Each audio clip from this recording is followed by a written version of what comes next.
Bonjour, je m'appelle Candide Belrose, technicienne en santé animale et intervenante en comportement canin. Raphaël Pépin, intervenant en comportement animal et spécialiste en anxiété de séparation.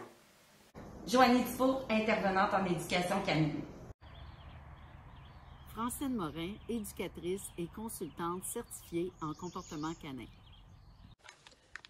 Sandra-Marie Risco, coach certifiée en comportement canin et en anxiété de séparation.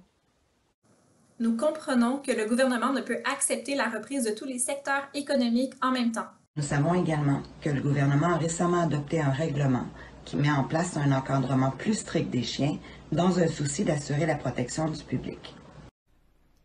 Nous croyons que cet objectif de mieux encadrer les chiens doit maintenant se refléter dans la planification du déconfinement.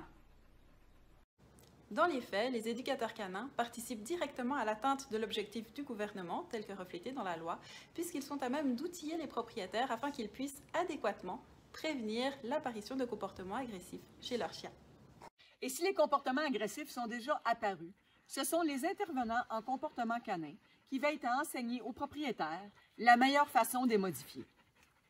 Nous croyons que pour une question de sécurité publique actuelle et future, il est important que nous soyons autorisés à enseigner et à entraîner immédiatement.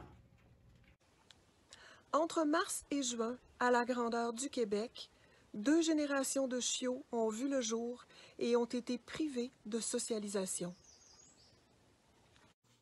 Ces chiots sont maintenant entrés dans une phase de peur où ils peuvent développer des comportements agressifs envers les autres chiens et les humains. Il ne s'agit plus de les socialiser, mais bien de les désensibiliser. Ce travail est plus complexe et nécessite l'aide d'un professionnel. Il est important que nous puissions aider ces chiots et leurs propriétaires, afin qu'adultes, ils deviennent des chiens équilibrés et sociables. Nous devons éviter que les chiots qui naîtront cet été ne subissent le même sort. Il est aussi important d'aider les chiens adultes présentant des comportements d'agression, et ce, afin d'assurer la sécurité du public.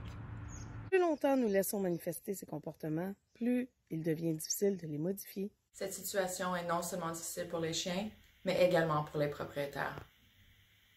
Imaginez-vous vivre avec des enfants et un chien qui fait de la garde de ressources et qui risque de mordre si on approche de son vol. Une telle situation risque de mener à l'abandon et l'euthanasie inutile de chiens. Monsieur Arruda, Monsieur le Premier ministre, s'il vous plaît, aidez-nous à les prévenir. Et permettez-nous de reprendre nos activités et d'aider ces gens et ces chiens. Nous pouvons facilement le faire en respectant toutes les mesures recommandées par la santé publique. Si nous attendons que la deuxième vague privée à l'automne soit passée, de nombreuses morsures risquent d'avoir lieu. Il sera alors trop tard pour un grand nombre de ces chiens.